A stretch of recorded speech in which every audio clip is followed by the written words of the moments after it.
Well, let me fire back up again here. I'm gonna be doing my research. 13 or so years ago, colony collapse disorder showed its ugly head in the summer of '06. And CCD is what they normally refer to, a colony collapse disorder. It was called disappearing bee disease, a number of things until the researchers finally determined that we're going to call it colony collapse disorder. It wasn't just in the U.S. I mean, Spain, all over Europe is having problems. Canada, you name it, it's a worldwide thing. Not so much in Australia. Why, I'm not really sure, but they were having some of their own issues over there.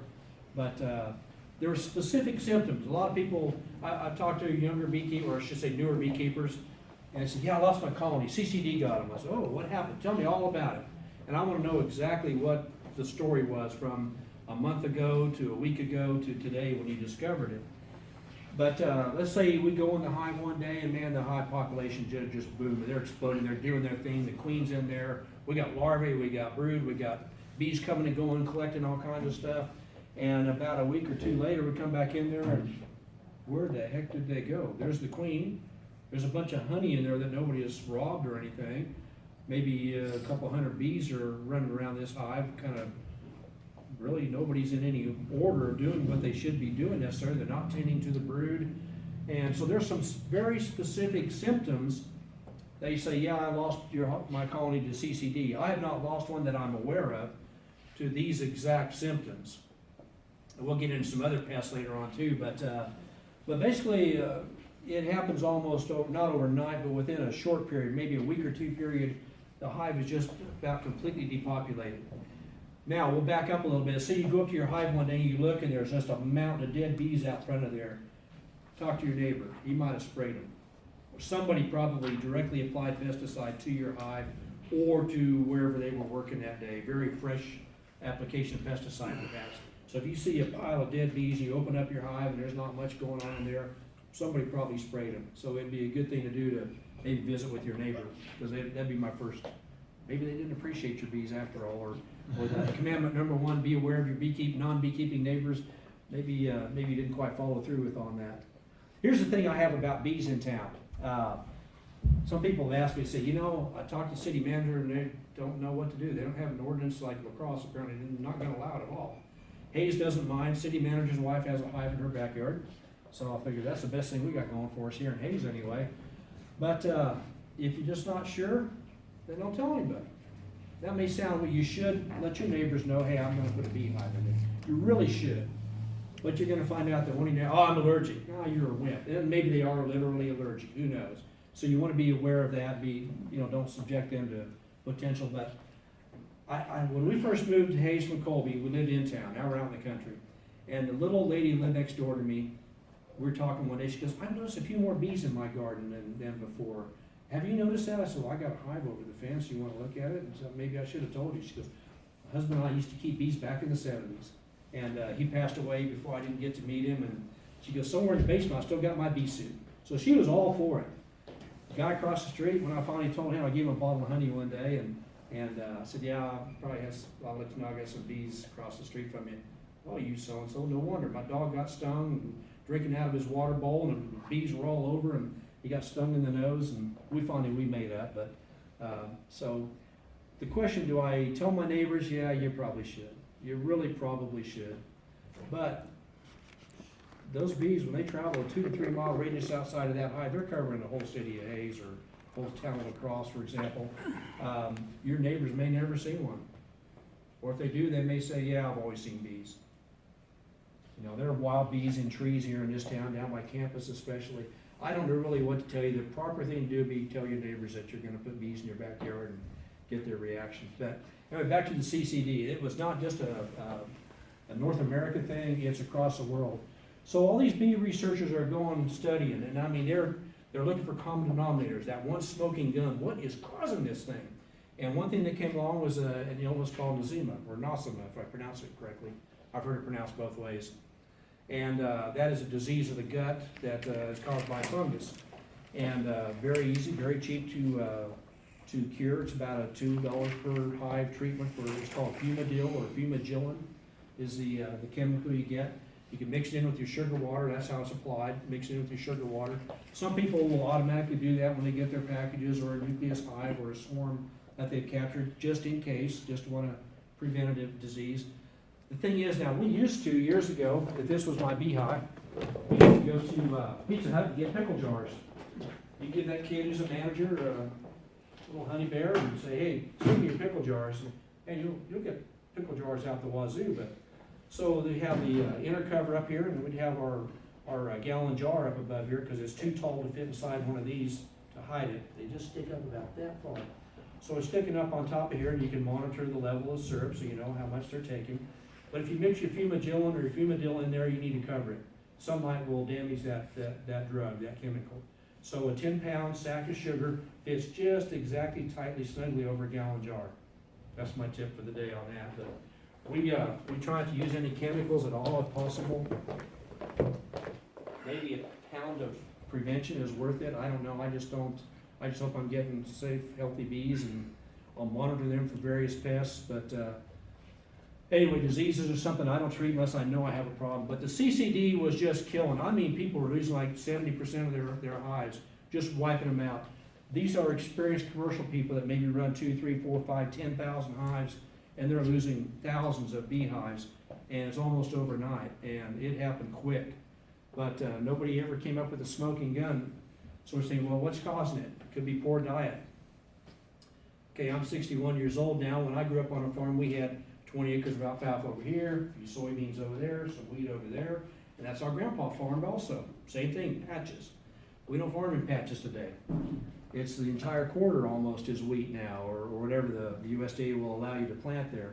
My brother-in-law is a big farmer out in Logan County. He runs about 13,000 acres or so, and he's talking about each quarter. I got a quarter of corn, I got 2 quarters of this, I got 2 quarters of that, and that's one crop. Well, that's the way we farm today, and bees can't live off that. They need a variety of weeds, and we need to go back to patch farming if we can, but that's not going to happen. Nosema or Nosema, again, I'm not sure how to pronounce it. We're going to have a presentation on that. Brenda was going to come today, but her son surprised her. She's out of Sharon Springs with some tickets to some kind of a musical thing in Denver, so you better go. So she was going to come and talk about the diseases portion of this afternoon. But she's going to talk all specifically on Nosema and treating for it and looking how to look for it and so forth. I'm not very good with bee diseases, although I guess I should be with the number of years I have involved in this. But that was a common denominator in almost every hive was found to have some level of Nosema illness in it. Possibly some other diseases. You know, with the VARROA mite today, it's bringing in all kinds of virus and such. We had a guy at this meeting here, well, one of our Western Kansas meetings about 3 years ago. He's from, what's the college at, oh geez. Can't think of the town now. It's west of, or east of McPherson a few miles. Tabor.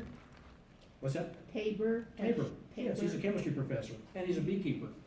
And he was talking about all the chemicals that they're finding in beehives. They're extracting using chromatography to find out that there's PVC and there's all kinds of pesticides. They were looking for some things specifically, but they were finding all kinds of wild chemicals that should have no business being in a beehive. I need to see if I can get him out here.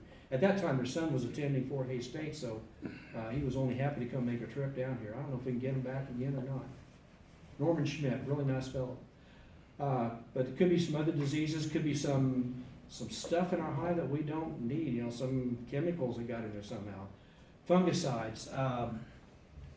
One of the reasons we get our packages through the broker we do and get them as early as we do, because they have not been involved in the almond trade, so they've not been exposed to fungicides and hopefully the mites and so forth. Those packages will come in April. People can get them. The bulk bees, I mean, the queens are produced in a lab or somebody's shop or what have you, but the bulk bees that are shook into that cage probably are coming out of the almond patch, because these bees get trucked all over the country and they get worked pretty hard. So the almond pollination is about to happen here in the next few weeks. So sometime in early February to about middle of March, end of March, that's where the bees will be trucked across the country to California to pollinate the almonds. At the first part of April, they'll be trucked out of there and they've been exposed to fungicides because the almond apparently has a lot of fungus diseases that can attack the almond. So, anyway, that's one of the reasons we deal with the people we do on our packages.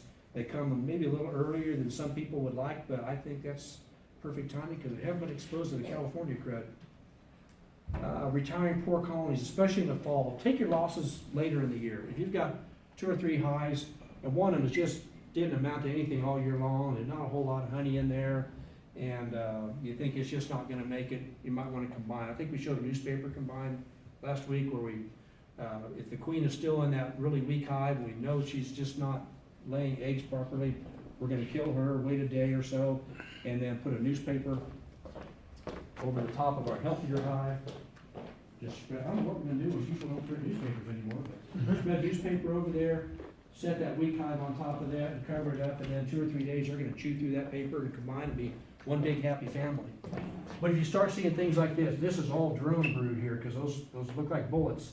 So they're larger than a worker bee. A worker bee larvae, the wax cap would, instead of being bulbous, would be nice and flat. So we got nothing but drones here. So maybe we have, maybe she ran out of sperm and no longer can produce a fertilized egg that produces a worker bee. Or here, we got obviously, there's nothing but drones there, not much happening here. It's a really spotty brood pattern. Maybe the queen is just failing, she's maybe too old, or maybe she got sick from some kind of a pesticide. And we've seen this before, we have multiple eggs down on the cell. That's definitely a worker bee has taken over the job of laying, and those are, that hive is gonna perish. So either, if you can fix it, if it's early enough in the year, fix it by putting a new queen in there, or maybe rob some brood from the stronger hive next door. Yeah.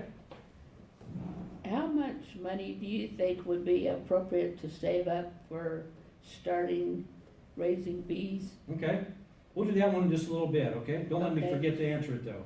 Because Okay, there's a series of things you can do. I'll have to put some numbers together because I'm not at that level anymore. I have to stop and think what it costs to buy boxes and so on. yeah, But I'll get you some good thoughts on that here in a little bit. But don't let me forget to talk about it, okay? Very okay. good question. Oh, here's the newspaper combined, yeah. So we covered I forgot where I had that. I thought that was in last week's deal. So with this hive over here in the upper left, they're just not populating very well. The truth is, that's actually a brand newly installed package probably in photo, but anyway, let's just say they're not doing well. But they got some honey in there. We don't want to just really kill them off. So we'll make this other hive a lot stronger by fortifying them with some population. But one sheet of newspaper, 2-3 days, it'll look like that, and before long, the only newspaper you'll see is what's hanging over the outside edge of the hive. All this stuff here, the rest of it's completely gone and shredded and kicked out the front door. It's like they're putting mulch out their opening.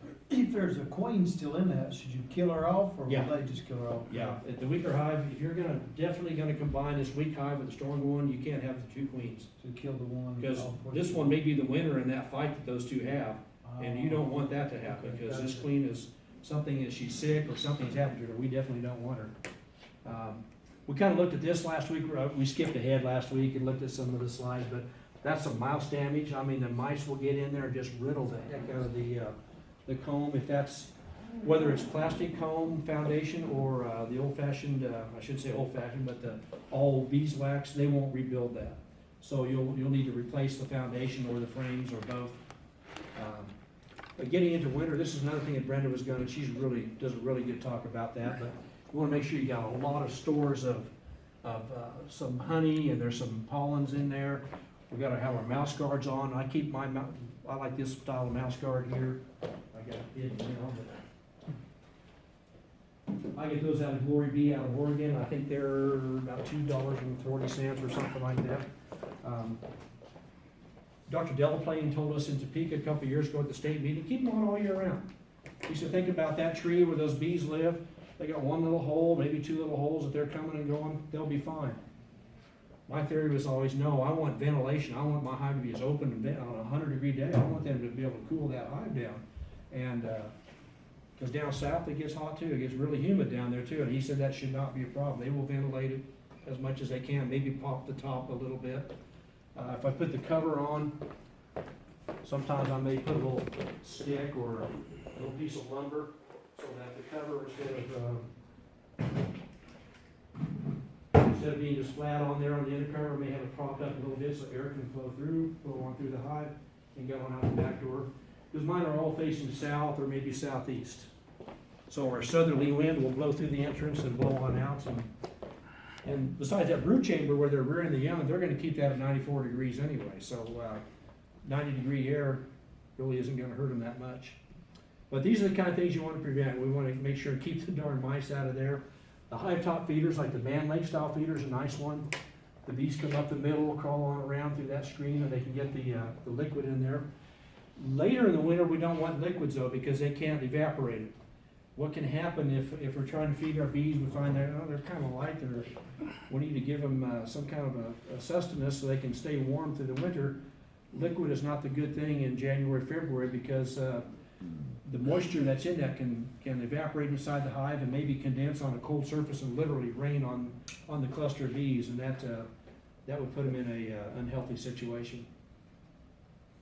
Candy boards, there's an actual recipe for them. I don't do that. What we do now is have the candy board feeder. It basically looks like a telescoping cover, except it's the exact dimensions of the beehive, but 1x2 all the way around, plywood top, and we have hail screen over here, 1/4-inch hail screen. The bees can crawl through that and get through that. Just take sugar, let's say a 10-pound bag of sugar, and 2 or 3 or 4 cups, just so you got kind of a pasty sugar in there, and take a spatula and just kind of smear it through the hail screen. Let that dry and turn it over on the bees on top of the frames, and they can crawl up there and feed on it. Before we put the hail screen on there, sometimes it would break loose and fall in there and kind of pollute the hive, you could say. So I'll learn to put the hail screen on. Or you can make a hard candy. That's basically what this is. We can leave this, let me see what the next slide is, we can leave this one on if you want to get that recipe. 6 cups of water, 20 pounds of sugar, and a little bit of cream of tartar. And basically you bring it to 240 degrees like you're making hard candy at Christmas time. Yeah, there we go, take a photo of that. Stir in the cream of tartar, and I forgot what the cream of tartar does, but Bill Venduska, that's his recipe. But he stirs it up in a bucket with a paint paddle and his drill, and then pours it into the feeders, lets them cool. And when it's done and dry and solid, you can pierce it with a putty knife or a fingernail or whatever. But it's not hard as a rock, but it's fairly stiff anyway. And sometimes he'll blend in some Mega B protein powder just to give him a little extra oomph. Wintertime, on a warm winter day, believe it or not, bees will fly when it's like 45 degrees or so, 47, somewhere in there is when they start flying. I've got some pictures. We had a blizzard come through a few years ago, and I call it the Trail of Tears. Outside of every hive, there's a dead bee about every 2 feet in kind of a zigzag pattern where the next one made just 2 feet farther than the one before did. It was cold, sunny, but it was just cold enough they couldn't quite survive that. So I think they wanted to get out and fly, because they don't defecate in their own home. They go outside to go to the bathroom. And also on a warmer day, then they'll start kicking out the bees that do die from the cluster throughout the winter time. If it snows, you want to take a broom, maybe open up your the bottom entrance, make sure that it's available for ventilation to get in there, because condensation is an issue, just like your home. It has to have some ventilation in the wintertime. Some level of fresh air needs to be in there. The heat from the hive itself, like the one on the left, there's a bunch of bees on the exterior. They'd like to get out there and fly, so the heat will maybe melt the snow away from the opening a little bit, but ice is worse yet, like that stuff we had a few days ago. That's where I went out and checked all the hives, was able to scrape some of it, because ice will seal up a hive completely if you get a really bad ice storm, and it cannot ventilate at all. So ice is worse than snow. Small in the fall, dead in the winter. The population, this is again taking your losses in the fall. That's the cluster of your bees is just a little, unless you've got a Russian bee now, they do well all winter in a very small cluster of bees. They're also mean enough they won't let you hold them, but they are a very winter hardy type of bee, and they do overwinter well in a very small population. But if your hive isn't bursting in population in say October, November, there's not enough bees to keep the queen and everybody warm and healthy in there, but there needs to be plenty of feed in there also. about 12 years ago, 13 years ago, I did some infrared playing around. I got a camera that I use at work. There's a pile of snow on top, and what that showed me was there's heat coming out of the bottom of this hive, and I'm gonna say my bee cluster is up there, and I look at the date, that's middle of December. That time of year, I really want those bees to be down here, and I don't remember if that hive perished or not, but they, you prefer to have them down in the bottom box for the winter time. Later on, they'll work their way up to the upper chamber, and that's where you may need to put that supplemental feed that we talked about. The candy board is up on top, underneath your telescoping cover up there. So we get them through winter, let's say, spring management for overwintered colonies. This is something that we were taught many years ago, and it's still a pretty common thing. But the bees work their way up during the winter to the upper box, and down here it's all empty. Make sure your cluster isn't here. Because what I'm gonna have you do then, and this is, we're talking like late March to April, somewhere in there, is swap these two boxes around. Basically put the empty one up on the top, put our bees are up here now, we're gonna put them down here, put the empty chamber up there, so that they can start filling that with, you may need to feed them, if they're pretty light on food supplement, so you may need to put a feeder up there for them. But just swap that around and they can do the normal thing bees like to do is work from down here to up there. And sometimes, when you're installing your package, you got your, it's just kind of skipping ahead here, but say if we're installing your package, we put them in the middle of the hive. If we put our second box on too soon, those bees might just build right on up here and never touch these outer 4 or 5 frames at all. They may never build them. So what you want to do in that situation is maybe swap some of the undrawn comb up to your upper box and put your drawn comb down here, so we keep working on that comb down there on your package. But yeah, now we're like in March, April time. Swap them around as long as when you open it up and your bee cluster is not, if your bee cluster is right here, leave them alone. You don't want to break them apart.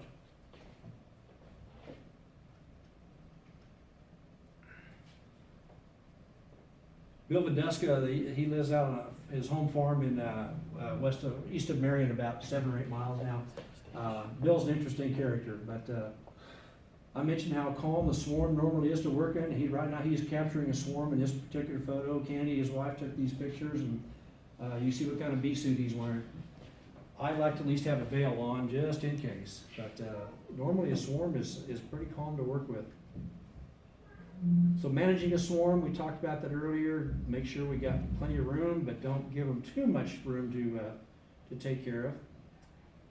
But don't crowd them, that's a definite thing. Again, if we're in, say, mid-late April, early May, and we see a bunch of cells down here at the bottom of the frame, well, if I got some extra beehive bodies, I might just put those in there and grab a frame of brood or two and give them some pollen and nectar, or maybe a substitute and some syrup, and I've got me a split now. I didn't have to catch that swarm up in the tree. And that may be just enough right there to teach them that, oh, we don't need a swarm after all. Or, depending on the species or the genetics of that particular queen, they may want to swarm again, who knows. But sometimes you can stop them from swarming just by stealing their cells that were going to be the queens that were going to be the new queens.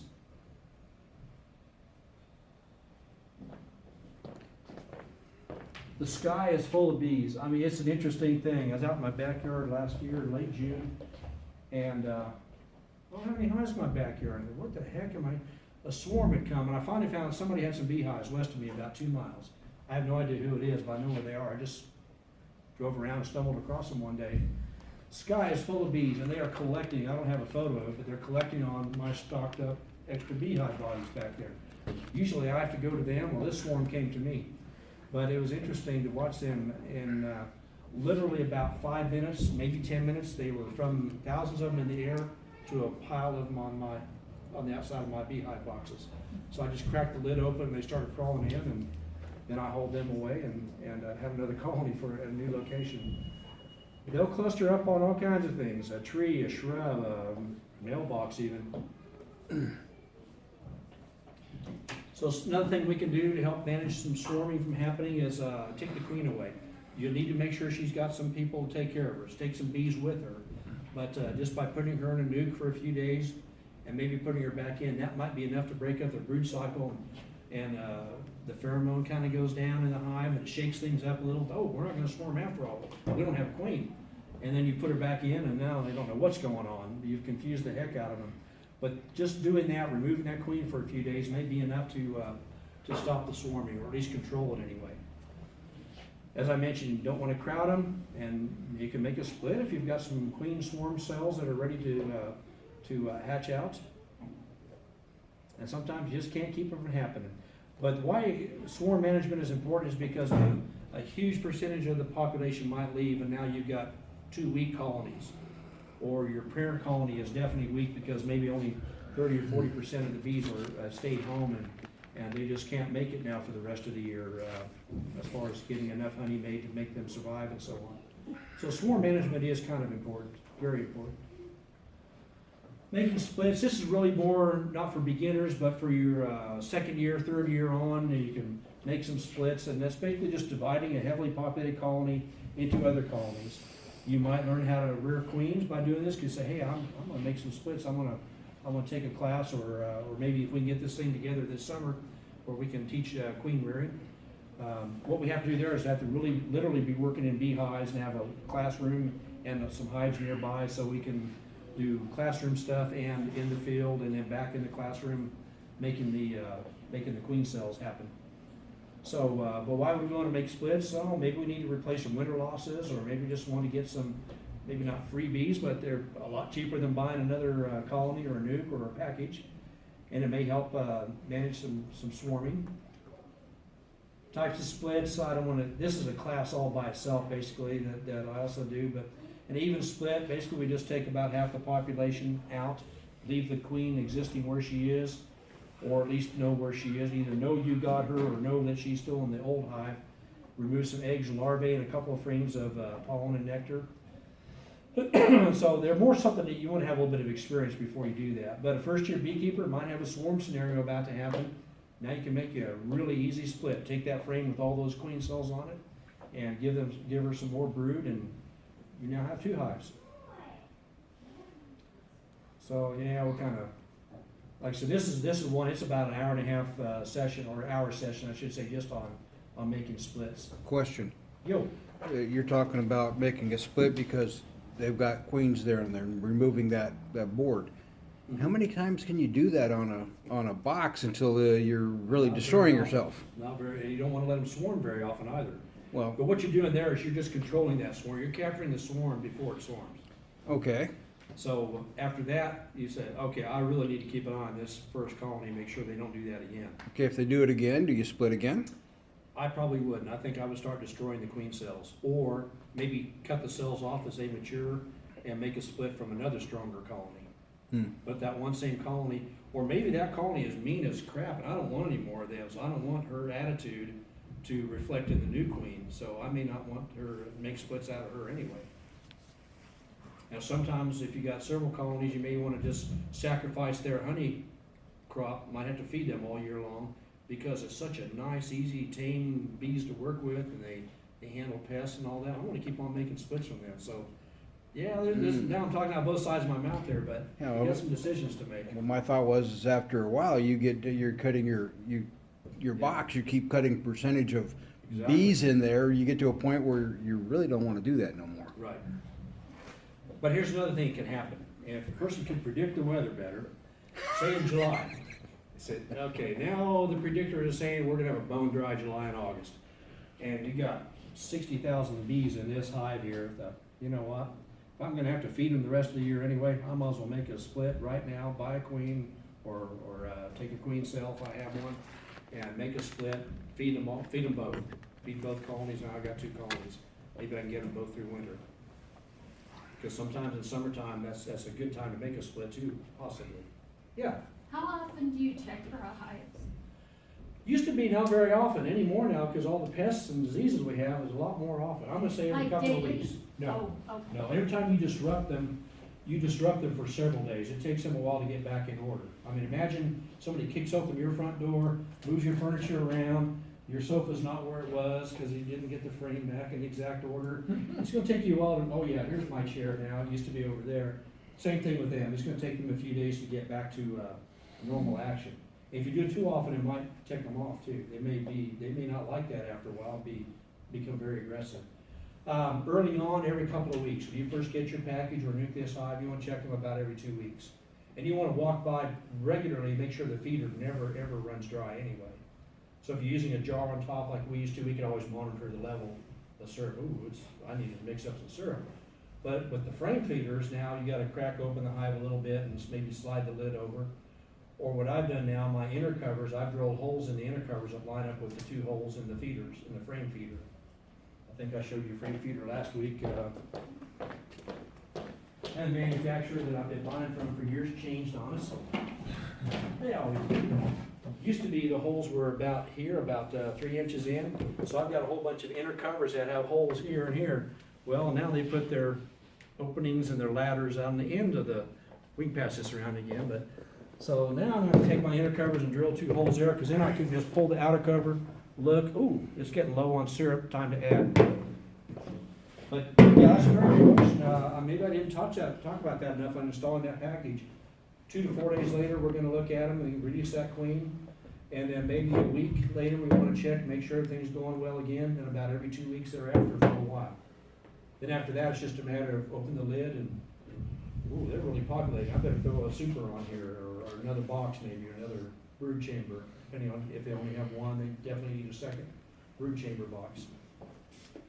So yeah, that's a good question. Too much is too much, but boy, it used to be years ago, you just check them every so, I mean, when I say every so often, like once a month, all summer, that was about it. But we have too many pests today to try that. So with integrated pest management, it basically let's do something besides chemicals first.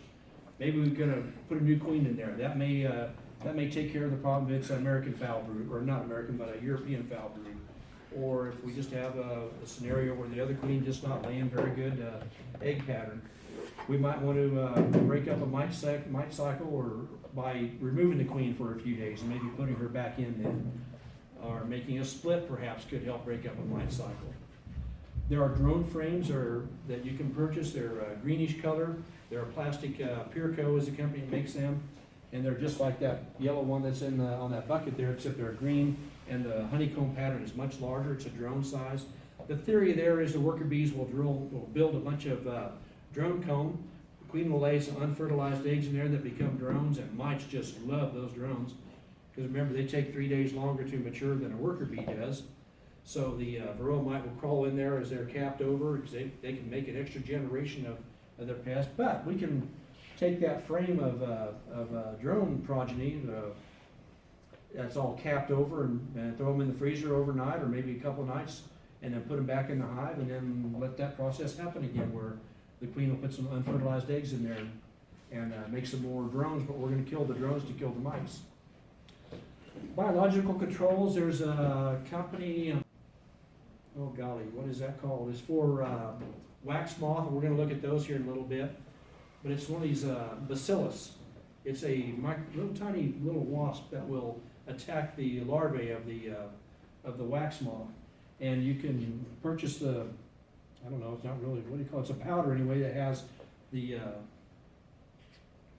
golly, what the heck would they come from?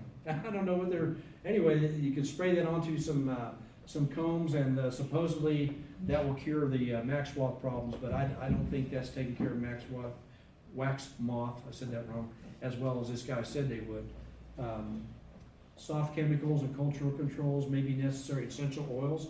The tracheal mite, when it was still a big problem, menthol was what was used, either as an essential oil or the actual chemical treatments for the tracheal mites was a menthol type chemical.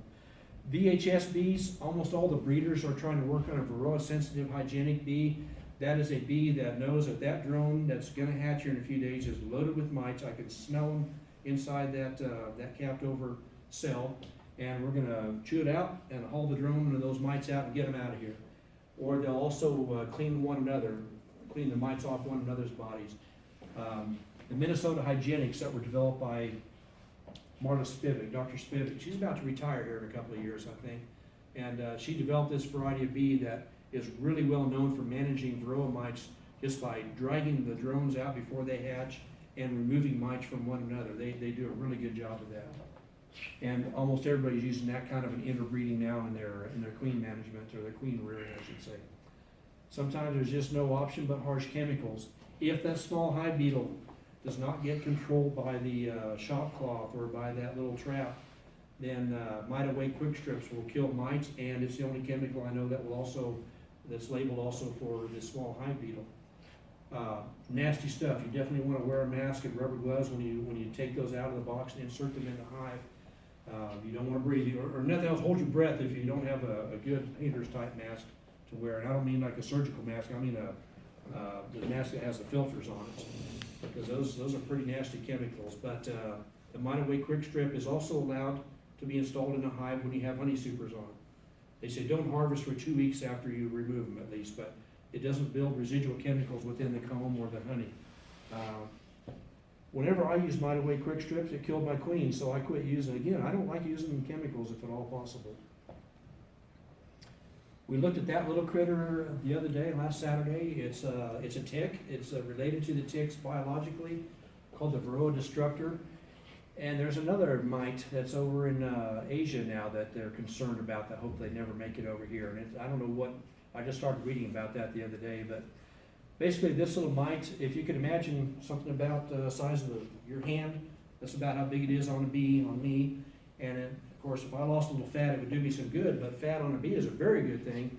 And that's what these critters do, is they eat the fat bodies of the adult bees. They also feed off the larvae when they're developing, especially the drone larvae, because that drone takes extra 3 or 4 days sealed up to develop. So they may also carry some diseases, just like a tick, where you and I could get Rocky Mountain spotted fever, or one of those, what fever is that from? Lyme disease. Yes, thank you. Yeah, they're a type of a tick. They're a bee tick, I guess would be a good way to describe the varroa mite.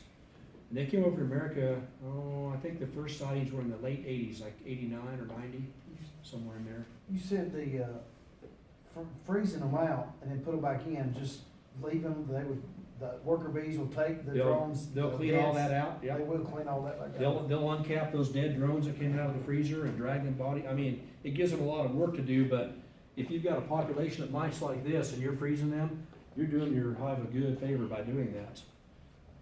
Monitoring the population. Oh no, I forgot to bring my mite check kit in here. I need to bring it along. I meant to sitting in the dining room on the table. I walked right past it.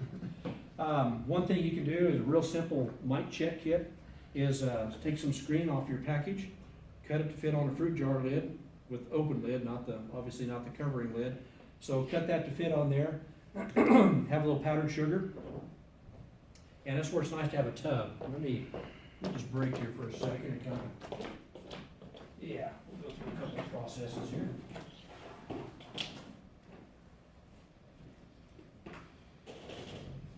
During the week, I think that, oh yeah, make sure you remember to bring this and bring that, and I should write it down.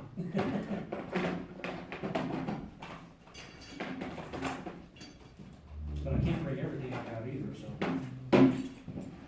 It's nice to have a tub approximately this size, something a little bigger than a frame.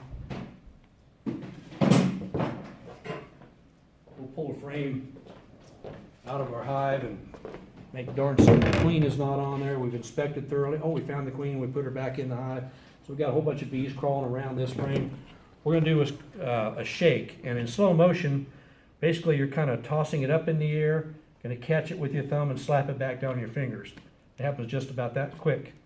And the process is to let it rise fast and then stop it and shove it down. What it does, it basically just shakes the bees off of there. So we'll grab 2 or 3 frames out of maybe a couple of different hives, shake some bees. Believe it or not, they're not all going to fly out of there. There's going to be a bunch of them stay in the tub.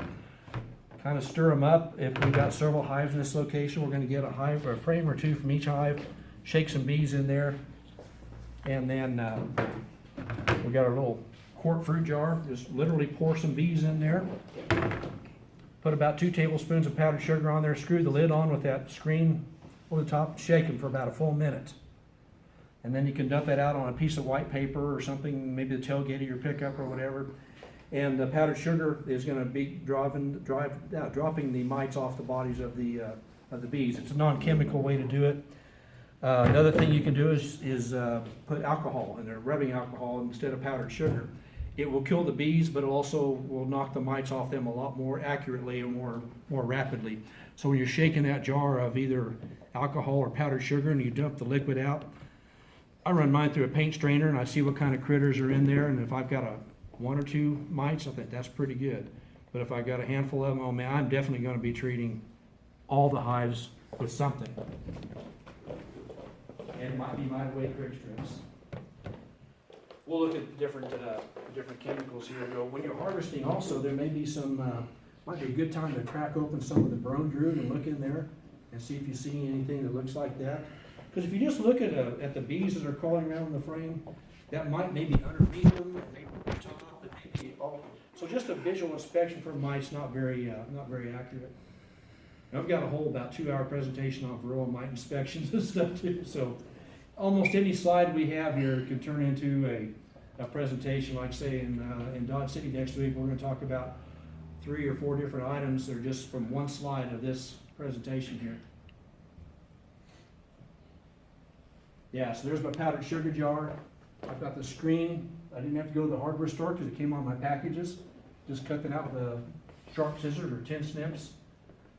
We used to use powdered sugar as a treatment for varroa mites, and that didn't work very well. That was the thing, man. You put them in a duster, you either dust your bees frame by frame, ticks the bees off, but they all look like they've been rolled in powdered sugar when you're done, and they clean one another off and will supposedly pop the mites off, but it was not very effective. Again, we tried all kinds of stuff over the years, and a lot of this is in those magazines like we passed around. I mean, powdered sugar will cure your mites. Well, that was maybe 10 years ago. Today, they don't talk like that. Mice can cause some diseases and such. We've kind of mentioned that. If you have a hive that's died out on you, and you pull out some of the frames, you see some yellow crystals in there, it may even have a little odor to it. That's actually some signs of varroa mite waste. It just looks like a little, if you can imagine, sugar crystals in a yellowish color, and that's kind of what the waste would look like. And I'm going to kind of draw a chart here. If we have, say, April over here and October over here, July is in the middle, the bee population will peak up here in July and start to decline. As the days get shorter at the end of June or late June, the queen is starting to lay less and less eggs because they know that the season's winding down. The varroa mite population, if here's our bee population, the varroa mite population peaks over here in about September or so. So as the bees are getting fewer in numbers, the mites are getting maximized population. It's, whether you believe in evolution or not, it's like a perfectly evolved animal. Anything you could think of as a perfect pest. These are like the bindweed of pest creatures, if you will, the varroa mites. They just do everything right to survive and cause problems for the honeybees. I think we looked at this, and maybe the K-wing virus or the Israeli paralytic virus as a variety of viruses that they can transfer. There's a mite there and a mite up there and a couple here, but just a visual inspection may not be good enough. You may want to do your powdered sugar or the alcohol to test them. Tracheal mite, I'm really not going to talk much about it. It's a much smaller mite. They got inside the tracheal, the respiratory system of the bees, and they're just kind of, the bees have kind of, again, evolution, they've kind of evolved away from having a problem with them.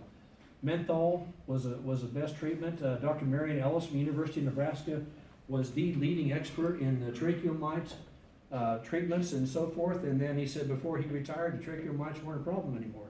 So he said, I guess I'm not an expert on anything anymore. Really a good fellow. I wish we could get him down here. He does make it to some of the state meetings every now and then. Small hive beetle is, how do we compare that in size to, there we go, compared to a honeybee? Because Dennis had mentioned about, well, can I screen out, shake out these mites from I don't know how you would separate them out of the package to make sure that they're not in there. Unfortunately, they may come with a nuke or a package or a hive, an existing hive. We haven't had much trouble here in the last several years with the small hive beetle. But the adult beetles are pretty good flyers. They say they'll fly like 10 miles easily at one time, so they can store that much energy to fly. I don't know what they naturally would have fed upon, but they are what's called a sap beetle.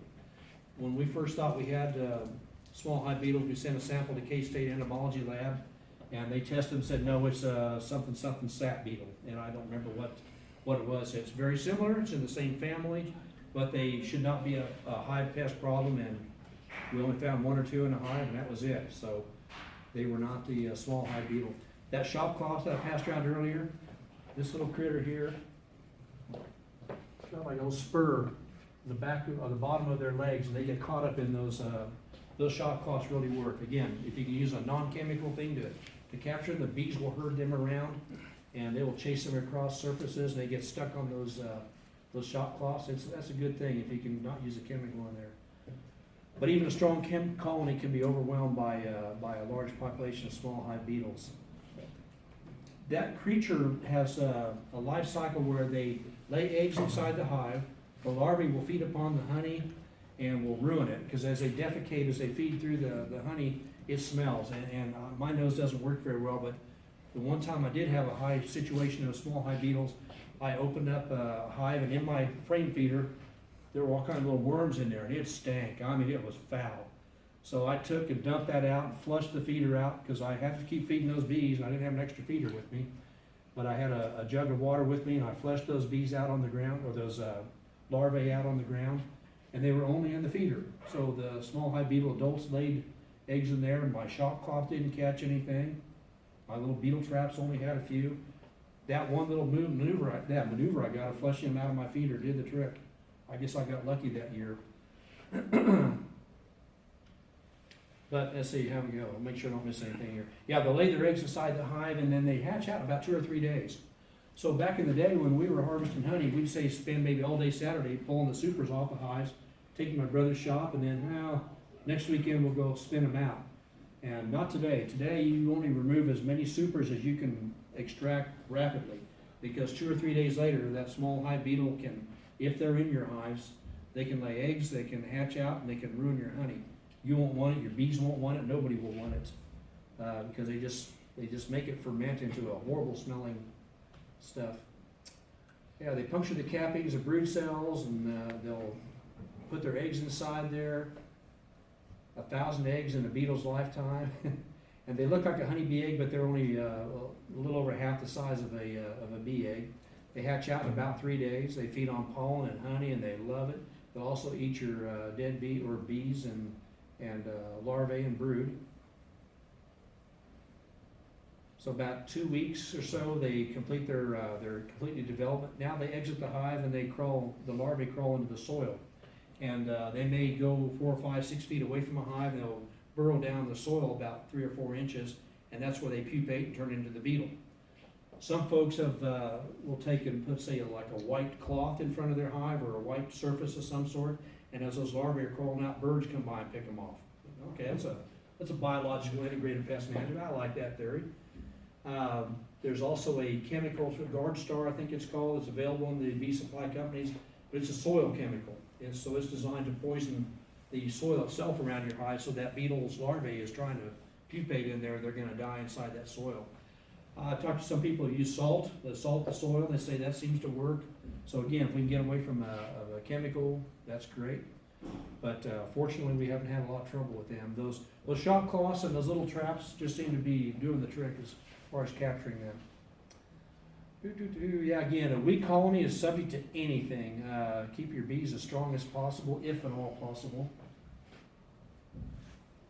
And I mentioned this about pulling the frames of honey. If you're harvesting, pulling your frames of supers in the morning, spin them out that afternoon if you possibly can, or the next day. And that's kind of what their larvae look like. And if you can imagine a really foul stench, I don't know how to describe it, but I smelled it immediately, and it was in my feeder, and I don't have a picture of that on this slideshow. But there they are feeding on honey, they're feeding on larvae, they're feeding on developing bees. They are almost an ultimate hive pest. The wax moth, that's another creature. They look just like what we call miller moths, or the green moths around here. And in fact, I'm pretty sure that if you don't have any beehives in your immediate area and you bring in beehives, that maybe that moth will become a pest of the hives now. They feed on wax, and they make all kinds of a sinewy, silky material. They must be somehow related to silkworms perhaps also. Well, they don't damage your bees, but they might finish off a hive. Some people say, yeah, I lost a hive to hive bee or to wax moth. Say, well, you already lost your hive. It was already weak, they were diseased, or something was already happening, and the wax moth just nailed the coffin shut. So they won't kill a hive by themselves, but they'll sure finish them off. And their larvae get to be about an inch and an eighth long. And I think I told you about Marilyn Colby out of Colorado likes to fry them up and eat them. I guess it's something they do over in Slovenia. They travel the world a lot with their bee business. And that's kind of what the larvae look like. I mean, I had some frames, but I was cleaning them up, and I should have maybe brought some to show you all. It's just kind of a grotesque compiling of silk, and I wish there was a practical use for the silk, because they really produce a lot of silk out of their waste anyway. And there's defecation, there's all little poop pellets all throughout there too. What did I forget on the bottom? Yeah, one thing about though, like Bill and Candy Modeska, I've mentioned them a couple times. With the plastic foundation we have today, if wax moth get in there and they clean off your old honeycomb, okay, they're not going to destroy the foundation. That plastic is still good to use next year or next month or whatever when it's time to use it again. And they might actually just clean off some old wax that has chemicals stored in it too. So maybe they're almost doing us a favor. Almost. We still want to. The control for them is you stack your boxes up and put paradichlorobenzene in there. Some crystals, like several, like say you're stacking up, what would that be, about 6 or 7 deep boxes, for example, and in the middle you're going to put a paper plate with some crystals, a couple tablespoons of paradichlorobenzene. Smells like mothballs. It's not mothballs. That's a whole different chemical, but it will kill the larvae. And you finish up your stack of those things. Put that in the middle. Finish up your stack. Put a cover on there so that odor gets in there and kills these critters. Freezing will kill them off too. So as soon as it freezes, they're done. How's our time doing here? Okay, 20 minutes or so. Yeah, there's a few diseases and pests that you need to be familiar with. Having a good mentor that you can call on to walk through your hives with you is just indispensable. Integrated pest management is, I think, is better than just proactive prophylactic chemical treatments. Let's try to avoid pesticides and miticides and stuff like that if we can. Follow the labels if you are using a chemical though, because it's, again, who's going to catch you, but don't do something wrong. There were some people using like roach bait inside the beehives, and the theory was that the small hive beetle would crawl in there, feed on whatever the chemical was, and then perish. Well, the bees were getting in there too, because that's just big enough for a bee to get inside there. And you don't want to spread that stuff inside your hive. It's definitely not labeled for use in a beehive, but whatever chemicals those are, you don't want them in your beehives either. American foul brood, I don't think I've ever run across it, but the caution there is beware if you're buying used beehive boxes. Make sure, I think Carl's would be safe to purchase. I don't think he's got any diseases to speak of in his. But American foul brood, the spores can live almost indefinitely in the foundation or somewhere in the woodenware. There are some guys that take old woodenware and they'll actually boil them in a lye solution. And that will definitely kill anything that's in there. Unfortunately, you can treat for American foul brood with a terramycin, but all it does is treats the symptoms. If the disease is there, it's going to stay there. The cure, stack up your boxes and light them on fire, frames and everything. But that's one of the symptoms. If you insert a toothpick or something in the dead larvae and they come out all ropey and so forth, that's a symptom of that. The European foul brood is often, it's a protozoan also, bacteria that will cause it, but it can go away on its own. Maybe a new queen in there, or maybe once the honey flow starts up, the nectar flow, I mean, excuse me, it's not much of a disease to really, to be concerned with. Oh, pardon me, but if you do suspect one of those, the Man Lake and the other companies, they have a test kit where you can kind of swab a sample off of some frames or off the beehive boxes on the inside and smear it on this little kit, and about $12, $14, something like that. So it'll tell you if you have that disease in there in your hive or not. Chalk brood, I've never run across that in any of our hives so far, thank goodness. But, the larvae are dead, they're kind of gray, blackish looking, they just look like little chalk rocks. And, it likes cool, damp conditions, which sometimes we have here in Kansas, but normally in central and western Kansas, we're dry enough that this is not much of a pest out in this area. But, I think down south, it may be a much bigger pest to worry about. Sac brood caused by a virus.